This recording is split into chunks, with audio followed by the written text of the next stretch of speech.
There's always fierce competition to host the Olympic Games, motivated by national pride and the lure of a big boost to tourism.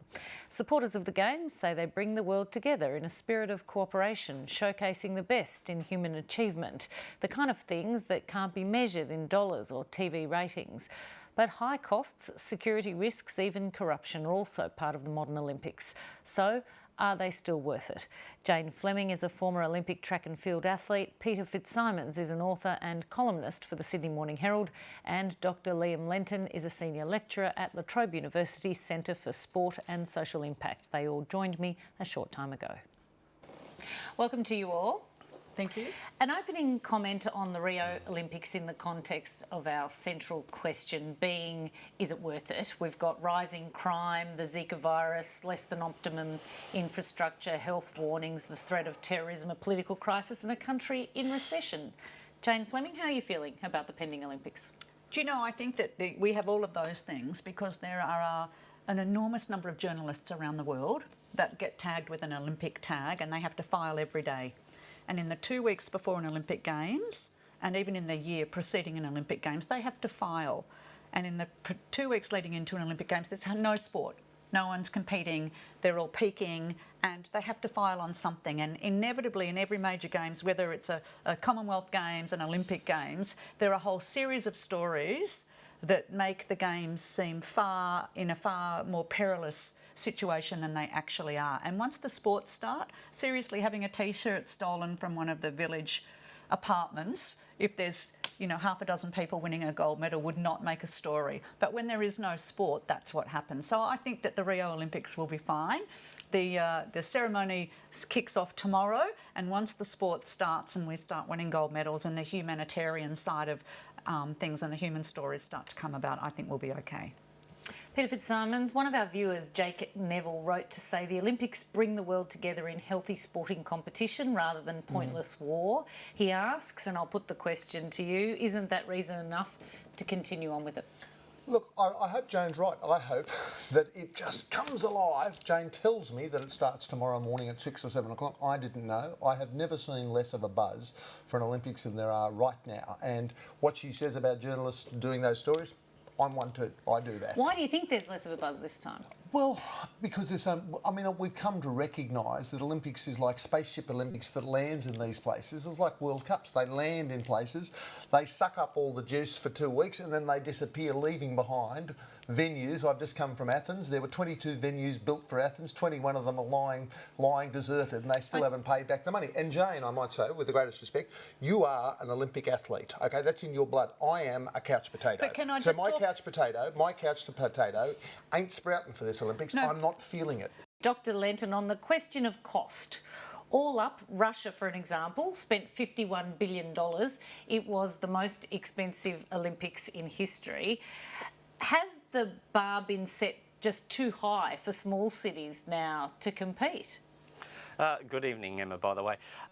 In a way that has happened. The traditional story about the costing of the Olympics was that it was a low-cost event relative to now. Of course, it had run at a loss, but the taxpayers were pretty happy to fund it. All that changed in 1984 when Los Angeles actually ran the event at a profit. And all of the cities around the world who may have thought of doing the same thing themselves all of a sudden said to themselves, wow, we can actually host these things and make money at the same time. So all that really did was ratchet up what it actually took in terms of promises by cities to the IOC for the chance of hosting the Olympic Games. And of course that made the cost side balloon out. And of course that's culminated not only in Sochi, as you mentioned, but in the Summer Olympics, even before then, Athens. This is actually new. Even before Los Angeles, Montreal in 1976 was for a long time touted as the mother of all economic losses from the Olympics. It took Quebec province taxpayers 30 years to divest themselves from that debt.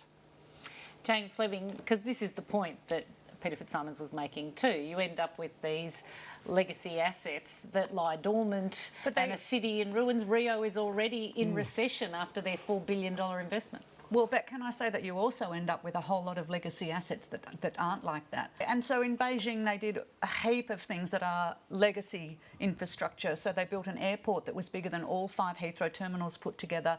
They reinvigorated every one of their main arterials that went to an Olympic venue. They planted 40 million flowers and 28 million trees. Now, those sorts of things come as a very long-term legacy. But I think the biggest legacy, and whether it's financial or not, is the fact that we have these incredibly significant global community building opportunities in a peaceful environment. The Olympics are a wonderful platform for whether it be gender issues, you know, disabled issues. There's a whole series Drug of issues. But there's a whole series of very globally lasting impact that it has on the human race, I believe. And this is just the platform with which those things can progress. I would make 2 quick points in reply. I think it's stretching it a little bit to say that the airport built at Beijing and all those arterial was all about a 2-week carnival. I think it had a fair bit to do with China sort of coming alive and embracing the broad level of capitalism. And I must say, in terms of community spirit, I was stunned last night to see the Olympic torch going through the streets of Rio with 1,000 armed soldiers, and they're all running alongside to defend, and they're not defending it against terrorism. They were defending it against their own people that are hurling stones, protesting, saying this is ridiculous. I had a seminal moment when I went to the Atlanta Olympics. We were walking through the darkness to the opening ceremony through a black neighbourhood, and out in the front were the wonderful families, and they were having their meal, and they were looking at us passing, and there was the Spaceship Olympics about a mile away, getting on with their dinner, and it was a sense of this is going on, it's got nothing to do with us. We are seeing in Rio right now those people protesting, saying, I have been living in this favela, if that is the right word, for the last 30 years, and the bulldozers have knocked me out. There's something wrong with this. But I could say I had a seminal moment watching a black Ethiopian woman run a victory lap with a white South African in 1992, or you had another seminal moment when I was sitting there in the Olympic Stadium in 2000 when we saw North and South Korea come into the stadium marching under the same flag. There are things that happen on that Olympic platform that would never happen on a global basis. Are they worth $11 billion debt that Greece is facing now? Dr. Linton, what do you say on the cost-benefit analysis of the Olympics? Just because most of these events make a loss doesn't necessarily mean by itself that you shouldn't do it. And everything that Jane's been talking about is about the externalities, positive externalities that we call in economics that arise from hosting such an event. The warm, fuzzy feeling that we all got when And you certainly can't measure that in financial terms. The Kathy Freeman, when she won gold, that we all got from that. You can't put a figure on it. When governments decide to play a role in forming the basis for getting together the process of bidding for a major event, they do take these factors into account. So the private sector, if left to itself, in a lot of these cases, probably wouldn't run this thing on its own. But the governments do take into account these indirect costs and benefits in addition to the direct costs and benefits that we said before. So, look, I'm not here to poo-poo what Jane's saying about all these other things that you can get out of hosting these events. It's just that once we take them into account, if we're still going to be running a loss, we just have to be, as taxpayers, aware that we are paying for it. And we still have to come up to the affirmative, do we want to host this despite the fact that we will be paying for it? Let's move on to another topic, and that is cheats, because this is part of the question of, is it worth it? I mean, can anyone have faith in the future of the Olympics with Russia still allowed to compete after revelations of state-sponsored doping?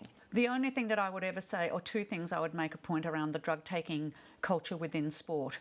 One is that it reflects society.